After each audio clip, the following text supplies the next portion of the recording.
2017 সাল থেকে আমার ইউটিউব জার্নি শুরু হয়েছে।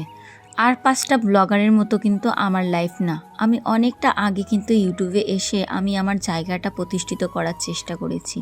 আজকে তোমাদের গল্প বলবো আমি কেন আর ইউটিউব করতে চাই না, আর 1,72,73,000 সাবস্ক্রাইবার হওয়ার পরেও কেন আমি এই চ্যানেলের প্রতি কোনো মায়া দয়া দেখাচ্ছি, কেন আমি প্রতিদিন ভিডিও দিই না তোমাদের সঙ্গে। আজকে সেই গল্পটাই বলবো। হ্যালো হাই এভরিওয়ান, কেমন আছো তোমরা সবাই? আশা করছি খুব ভালো আছো। আমার ছোট্ট একটা কুটির থেকে তোমাদের জানাচ্ছি অনেক ওয়েলকাম। আর আমার ভিডিওটার সঙ্গে একটু জুড়ে থাকার চেষ্টা করো, তাহলেই তোমরা সম্পূর্ণটা বুঝতে পারবে। আমি কি বলো তো, ভীষণ আশা আকাঙ্ক্ষা নিয়ে আজকের ভিডিওটা তোমাদের সঙ্গে শেয়ার করার চেষ্টা করছি।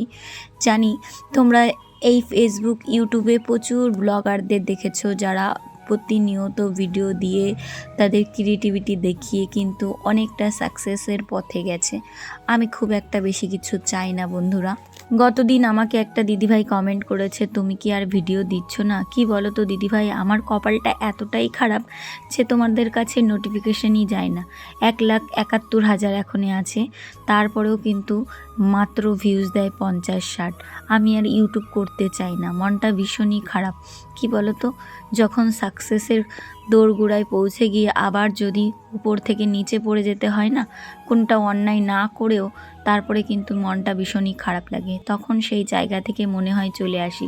কিন্তু আমি একমাত্র মেয়ে যে কিনা আমার ধৈর্য শক্তি একদমই হারাতে চাই না। চ্যানেলটা যাই হোক একটু বেঁচে আছে, অনেক কষ্ট করে এই চ্যানেলটাকে কিন্তু ধরে রেখেছি। আমি যে কি প্রবলেমে পড়েছি তোমাদের কি বলবো। তোমাদের সঙ্গে তো মাঝে মধ্যে মনে হয় আমার মনের কথা সবটুকু শেয়ার করি, কিন্তু কি বলতো, ফ্যামিলির লোকজন অনেকে আছে যেগুলো এত পরিমাণে ডিপলি শেয়ার করাটা ভালো চোখে দেখবে না। তাই আমি চাই আগে আমার ফ্যামিলিকে প্রাধান্য দিতে। যাই হোক, তোমরাও আমার ফ্যামিলি, কিন্তু যেটুকু না বললে নয়। তাই এই ভিডিওটা যদি ভাইরাল না হয়, আমার আর কোনো ইচ্ছা নাই জানো তো ভিডিও দেওয়ার। একটা ভিডিও যদি আমার একটুখানি ওই 50,000 60,000 যদি ভিউজ চলে আসে, আমার মানে পুরো যে চ্যানেলের সাবস্ক্রাইবার আছে অত দরকার নেই। হাফেরও হাফ দিলে আমি খুশি, কারণ আমার চ্যানেলের ওয়াচ টাইমটা একটু কমপ্লিট করতে হবে। আমি যে কি ভুল করেছিলাম, করতে করতে ওয়াচ টাইমটা পুরো শেষ হয়ে গেছে, ডিমনিটাইজেশন করে দিয়েছে চ্যানেলটা। ইন্টারন্যাশনাল ভিডিও আমি আর কি আমার ইউটিউব চ্যানেলে ছেড়েছিলাম। আর মানে চ্যানেল মনিটাইজেশন হওয়ার পরে দেখবে সোনার হরিণ পেয়ে যাওয়ার মতো। সেইখান থেকে তুমি একবার আর্নিং পেয়ে তারপরে আর একবারের আর্নিং পুরো প্রায় $200-250 যদি জমা হয়ে থাকে, তারপরে যদি ডিমনিটাইজেশন হয়ে যায় চ্যানেলটা, তোমার মাথার উপর পুরো বাস পড়বে এরকম লাগবে, তাই না? ঠিক আমার সঙ্গেও হয়েছে জানো তো। আমি ভীষণ হীনমন্যতায় ভুগেছি, কান্নাকাটি করেছি, কিন্তু কিছু করার নেই, ভুল তো আমি করেই ফেলেছি। আমার চ্যানেলটার জন্য আমি একটা ভিডিও আনপাবলিশড করেও ছাড়তে বলেছিল, কিন্তু আমি সমস্ত ভিডিও ডিলিট করে তারপরে কিন্তু ছাড়িনি, যে কারণ জানি আমার ভুলটা হয়েছে। আর তোমাদের কাছে একটাই রিকোয়েস্ট, তোমরা আমার এই ভিডিওটা বেশি বেশি করে শেয়ার করো, যাতে আমি আগের জায়গায় পৌঁছাতে পারি। আমি দেখো প্রচুর কষ্ট করি, তোমরা তো দেখেইছো। আমি আমার নিজস্ব ব্লগ দিয়ে, আমার শর্ট ভিডিও দিয়ে আমার চ্যানেলটাকে সাজিয়েছি। আমার চ্যানেলে দেখো কত আমার নিজস্ব ভিডিও, আমি কিন্তু লোকের ভিডিও একদমই চালাই না। তার থেকে বড় কথা, আমি চাই আমার এই চ্যানেলটা আমার কাছে পুরোপুরি ভগবানের মতো ফিরে আসুক। ভগবানের কাছে আমি শুধু একটাই জিনিস প্রার্থনা করে যাচ্ছি। বলে না, কপাল খারাপ থাকলে, সত্যি আমার কপালটা এতটাই খারাপ, ভীষণই খারাপ লাগে, মন মানসিকতা একদমই ভালো নেই। দেখো, এই যে আমার এই টিনের ঘরটাই আমার রান্নাঘর, আমার বড় ঘরটা কিন্তু অনেকটা দূরে, তারপরে আমার তো রান্না করতে আসতে হবে বৃষ্টি বর্ষার দিনে। তো যাই হোক, আমি কিন্তু এখানে যতটা পারি তোমাদের সঙ্গে ভিডিও শেয়ার করি। তোমরা আমার এই চ্যানেলটা একটুখানি পাশে থেকো বন্ধুরা, তোমাদের কাছে হাত জোর করে আমি প্রার্থনা করছি, তোমার এই দিদিভাইটার পাশে একটু থেকো। তোমাদের কার কাছে এই ভিডিওটা যায় অবশ্যই একটু লাইক কমেন্ট শেয়ার করো, যাতে আমার এই চ্যানেলটা অন্তত একটু ভিউজ দিক। আর এই ভিডিওটায় যদি একটু ভিউজ পেয়ে যায়, তাহলে আমি মনিটাইজেশন পেয়ে যাব। আমার অল্প কিছু আছে, যেটা পূর্ণ করতে পারলে কিন্তু আমার মনিটাইজেশনটা পেয়ে যেতাম।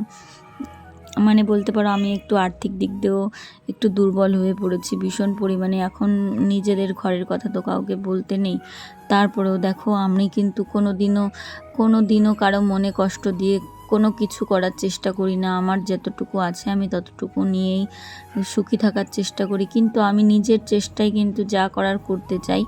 এটা কিন্তু কারো পা ধরে কিংবা কারো কিছু বলে ধার দেনা করে এসব কিন্তু আমার চলা একদমই ভালো লাগে না। তাই আমি যেটুকু যা জানি সেইটুকুর দ্বারাই যদি নিজেকে একটু আর্থিকভাবে সচ্ছল করতে পারি সেটাই সবসময় চেষ্টা করি। তো আজকে কিন্তু অনেক কথা তোমাদের সঙ্গে বললাম, আর আজকে বৃষ্টি বৃষ্টি দিনে খিচুড়ি রান্না করছি, আর মন চায় না ভিডিও করতে। কি বলো তো, একটা ভিডিও শ্যুট করা থেকে এডিট করা রাত 1-2 বেজে যায়, সেটাকে ভয়েস দিয়ে রেডি করা, তারপরে টাইম মতো দিতে ইচ্ছা করে না। যদি কিনা ভিউয়ার্স না থাকে, কমেন্ট করার ভালো মানুষ না থাকে, তখন কি করে ইচ্ছা হবে বলো। তাই জন্য কিন্তু আমি সেইভাবে অ্যাক্টিভ থাকতেও পারি না। তোমাদের ভালোবাসার জন্যই তো থাকবো, যেখানে আমার ভালোবাসার মানুষই নেই কাদের জন্য আমি করব বলো। তবু আমি আগে অনেক ভিডিও দিয়েছি যেগুলো আমার ভাইরালও গেছে, শর্ট ভিডিও অনেক ভাইরাল গেছে, কিন্তু আমার একটা ভীষণ প্রয়োজন যে এই চ্যানেলটাকে একটু ঠিক করার। তোমরা প্লিজ একটু পাশে থেকো। তোমাদের কাছে আজকে শুধু আমি রিকোয়েস্ট নিয়ে আসছি, আর আমার মনের লাঞ্ছনা বঞ্চনা যে সমস্ত কথা আছে সেইগুলোই বলতে চাইছি। তোমরা প্লিজ একটু পাশে থেকো বন্ধুরা। জানো তো, কোনো কিছুই আর ভাল লাগে না, মনে হয় কি সব কিছু ছেড়ে ছুড়ে দিয়ে যদি কোথাও চলে যেতে পারতাম। কি বলো তো, পারি না। আমি একটা আছে ছোট্ট মেয়ে, আমার সংসার জীবনটাকে মানে সুন্দর করে সাজিয়ে গুছিয়ে তোমাদের সঙ্গে শেয়ার করতে চাই, কিন্তু হয়ে ওঠে না বলো তো। মনে শান্তি না থাকলে কোনো কিছুই ভালো লাগে না। আমার এই চ্যানেলের যতগুলো সাবস্ক্রাইবার আছে, সব সাবস্ক্রাইবার যদি আমাকে একবার 1 মিনিটও করে ভিউজ দিত, তাহলে মনে হয় আমার ওয়াচ টাইমটা কমপ্লিট হয়ে যেত। আর ভাইরাল হতে মনে হয় পারবো না। ভাইরাল না হলেও কি করা যাবে বলো। কত কত ক্রিয়েটার সত্যি মিথ্যে বলে লোকের কাছ থেকে টাকা নিয়ে তারপরে কিন্তু সিম্প্যাথি গেইন করে কত ভালো মানুষ সেজে আবার দাঁড়িয়ে পড়েছে, কিন্তু সেটাই তো খেলতে পারি না। লোকের সঙ্গে সেই ব্যবহারটাই তো করতে পারি না। যা আছে মনে তা আছে মুখে, এরকমই আমি। মনে আরাক মুখে আরাক বলতে পারি না একদম। মানে মনের ভিতর হিংসা বজ্জাতি শয়তানি রেখেও চলতে পারি না। অভিনয়টাও ভালো পারি না। তো যা করতে পারি রিয়েল লাইফের একটা সুন্দর ছোট্টখাটো মিনি ব্লগ তোমাদের সঙ্গে ভালো করে এডিট করেই শেয়ার করার ক্ষমতাটুকু আসে।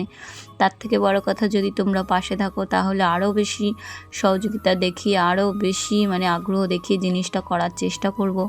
কিন্তু সেই আগ্রহটা তো পাই না, তোমরা তো পাশে থাকোই না। তবু আমি এই ভিডিওটা তোমাদের সঙ্গে করছি যাতে তোমরা আমার পাশে থাকো আর আমার সহযোগিতা করো।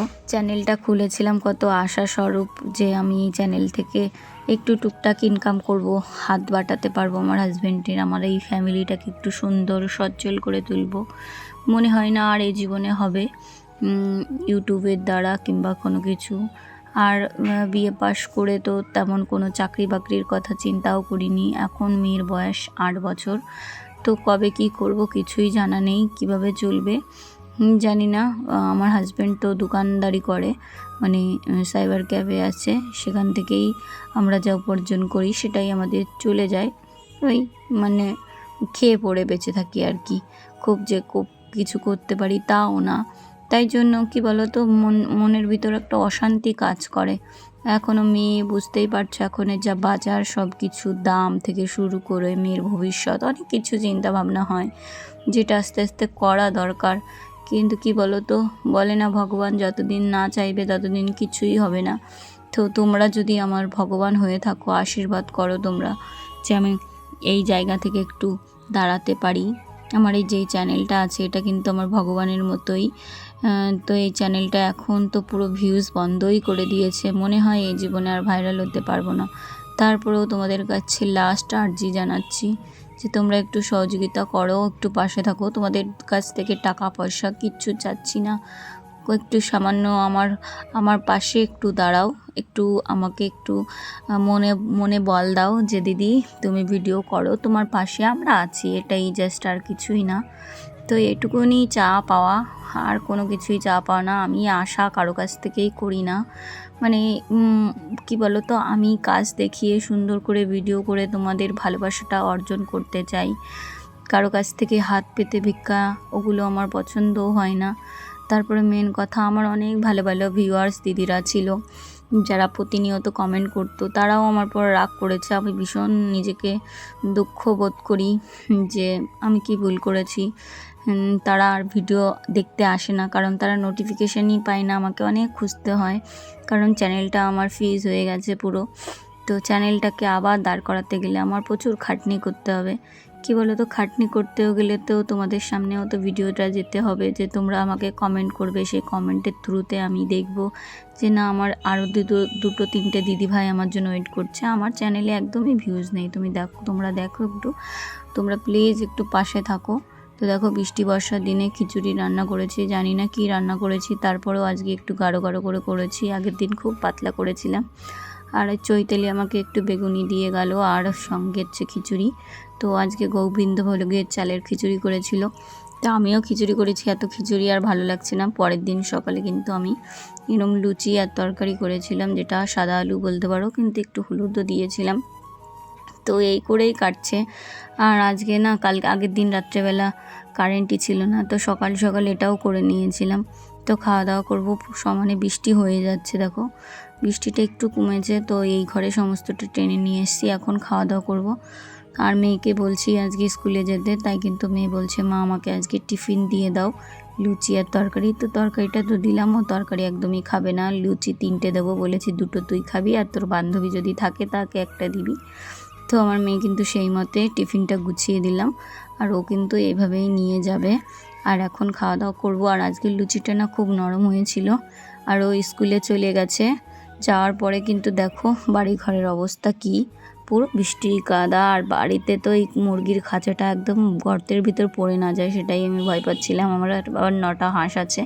তো তোমরা পাশে থেকো বন্ধুরা, তোমাদের কাছে এটাই আশা করি।